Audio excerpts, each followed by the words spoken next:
"But, sir," Lydia finally managed, her voice barely more than a whisper, "I didn't do anything wrong. Mr. Hawthorne, I don't want to hear it," Graves snapped, slamming his hand down on the desk. The sudden noise made Lydia jump. "I don't care what happened, what he did or didn't do. All I care about is that he's happy. And right now, because of you, he's not." He stood up, looming over the desk. "Let me make something very clear, Lydia. Your job, your only job, is to make the guests happy. Not to have feelings, not to have dignity, and certainly not to cause scenes that require my personal intervention." Lydia felt tears pricking at the corners of her eyes, but she blinked them back, refusing to let Graves see her cry. She wouldn't give him that satisfaction. "I'm going to say this once, and only once," Graves continued, his voice tightening. Graves's voice dropped to a menacing growl. "If Mr. Hawthorne has any more complaints about you, if he even hints at being dissatisfied with any aspect of his stay that can be traced back to you, you're done. Not just here, but in every hotel in this city. I'll personally make sure you never work in this industry again. Do you understand me?" The threat hung in the air, suffocating. Lydia felt as if the ground had dropped out from beneath her. This job, demeaning and difficult as it was all she had. At her age, with no formal education, what else could she do? Where else could she go? "I asked you a question, Harris," Graves barked, snapping her out of her thoughts. "Do you understand?" "Yes, sir," Lydia managed, her voice small and defeated. "I understand." Graves sat back, seemingly satisfied. "Good. Now get out of my sight and remember, I'll be watching you very closely. One more slip-up, and you're gone." Lydia turned and left the office, her legs feeling like lead. As the door closed behind her, she leaned against the wall, trying to steady her breathing. The full weight of what had just happened, of how precarious her situation had become, came crashing down on her.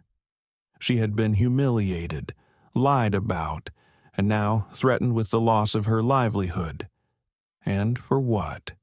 For daring to have a moment of human weakness? For not being servile enough in the face of cruelty? As she made her way back to her duties, Lydia felt something inside her shift.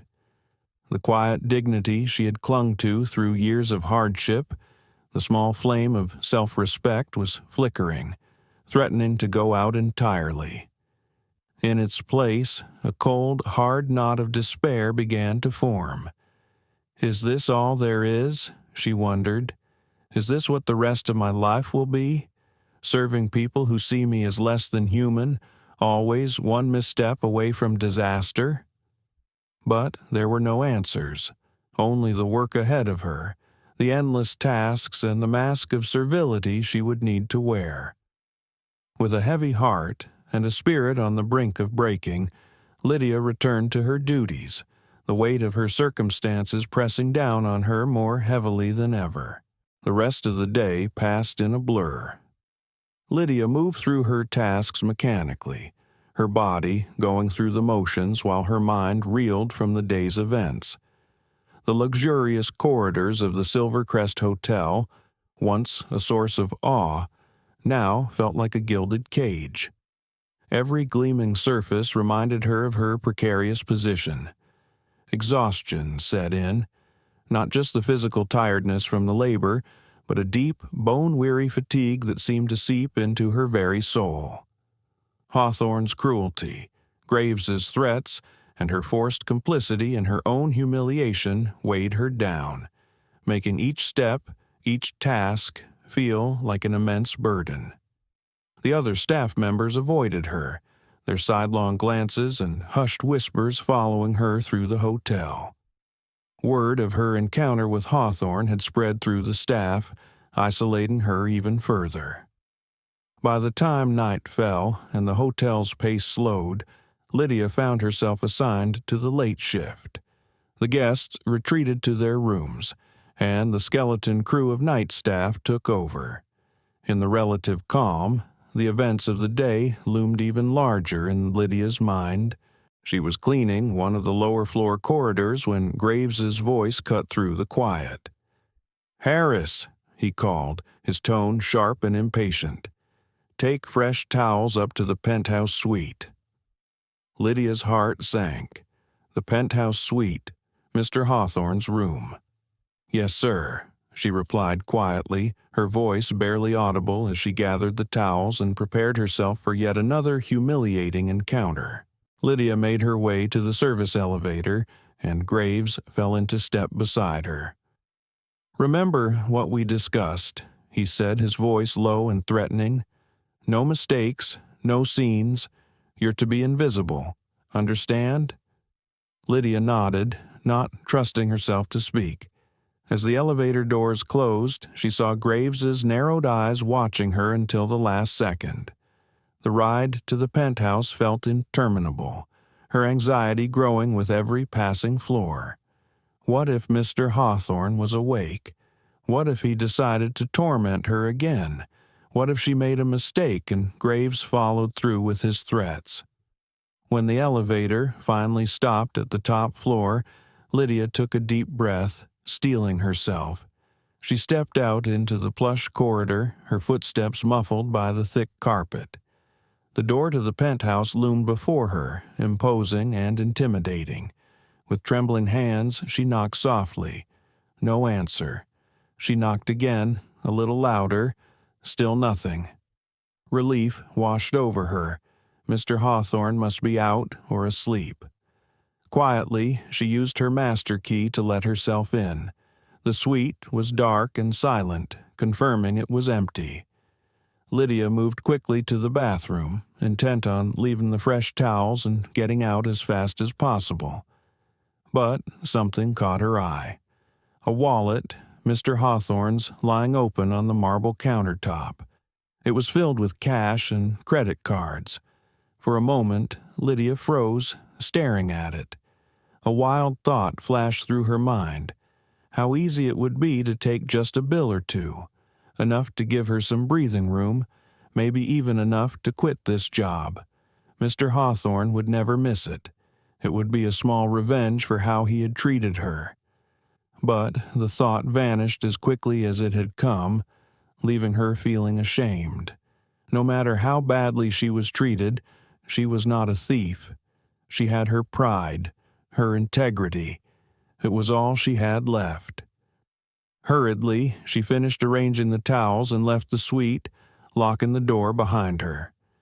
But as she walked back to the elevator, the weight of what had just happened, not what she had done, but what she had been tempted to do, crashed down on her. This place was changing her, making her consider things she never would have before. It was eroding not just her dignity, but her very sense of self. As the elevator descended, Lydia felt her last bit of strength give way. The tears she'd been holding back all day began to fall, slowly at first, then in deep, heaving sobs that shook her entire body. By the time the elevator reached the ground floor, she was crying so hard she could barely see. Blindly, she stumbled out, not caring where she was going, just needing to escape. She found herself back in the janitor's closet, that small, cluttered space that had become her refuge. Collapsing onto an overturned bucket, Lydia let her grief and despair pour out of her. She cried for the humiliation she had endured, for the threats hanging over her, for the person she was becoming in this gilded prison. She cried for the dreams she had once held, now ground to dust under the weight of people like Hawthorne and Graves. She cried for the unfairness of a world that could treat a person as nothing more than a tool to be used and discarded. Time lost all meaning as she sat there, consumed by sorrow. She didn't hear the door open, didn't notice the figure standing in the doorway, watching her with a mix of concern and curiosity. It wasn't until a gentle hand touched her shoulder that Lydia looked up, her tear-streaked face coming into view of a well-dressed black man in his late 40s. His expression was one of genuine concern, a stark contrast to the disdain she had faced all day. "Is everything all right?" he asked softly, his voice kind.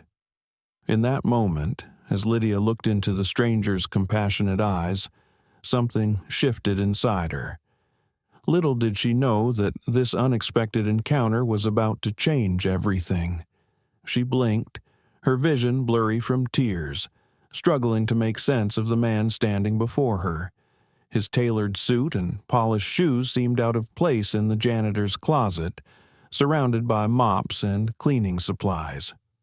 I'm fine," Lydia stammered, hastily wiping at her eyes. It was an automatic response, born from years of hiding her true feelings, pushing down her pain to present a composed facade. The man raised an eyebrow, a small, sad smile on his lips. "Forgive me," he said gently, "but I don't think someone who's fine would be crying alone in a janitor's closet at this hour." There was something in his tone, a warmth, a genuine kindness that caught Lydia off guard. She had grown so used to dismissal and disdain that this simple act of compassion threatened to undo her. Who are you?" she managed to ask, her voice hoarse from crying.